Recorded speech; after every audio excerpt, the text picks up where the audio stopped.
75% of the world, 3 out of 4 people in the world are afraid of going up on a stage and talking to an audience.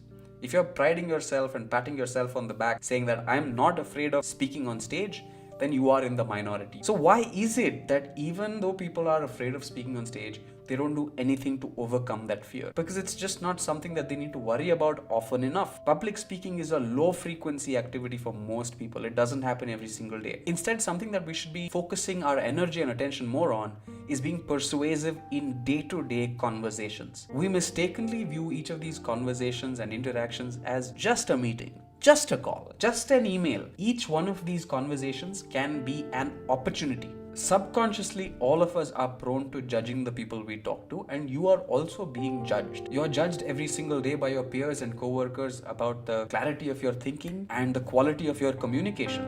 If you're good at both of these things, people view you with respect. There's a lot less room for bullshit in day-to-day conversations. It's easy for anyone to be their best selves for 10 minutes or for 15 minutes on stage, but it is incredibly difficult to bullshit your way every single day for months or for years. There's no room to hide. Spoiler alert, your team does not care about how good you are on your best day.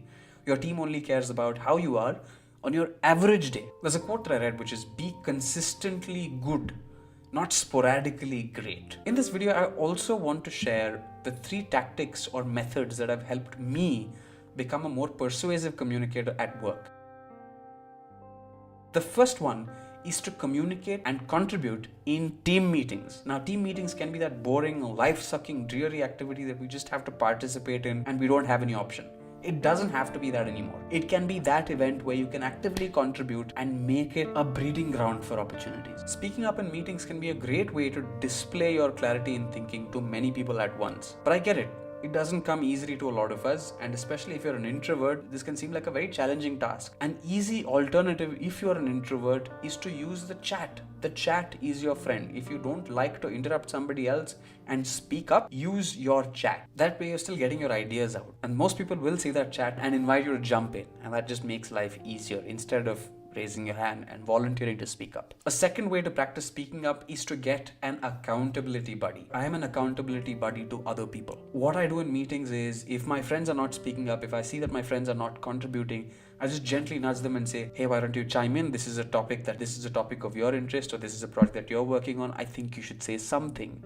And that nudge usually helps them get out of that initial inertia. Finally, the last thing you need to make sure of when you're practicing speaking up is to avoid what I call backstory creep. When you're giving that jaw-dropping speech, you try your best not to ramble. You try to keep yourself contained and keep your set very tight.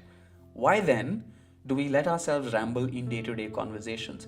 After the conversation is over and we think back to it, we say, man, I went off on a tangent there. Nobody stopped me. And this is the reality of most of our meetings. If it's a 30-minute call, after the call is over, in hindsight, we end up thinking, 20 of those minutes were just us rambling.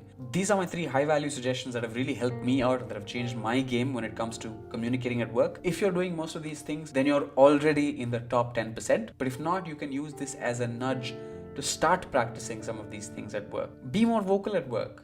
It's okay if public speaking is not your forte, but there is no excuse for not being persuasive in everyday conversations.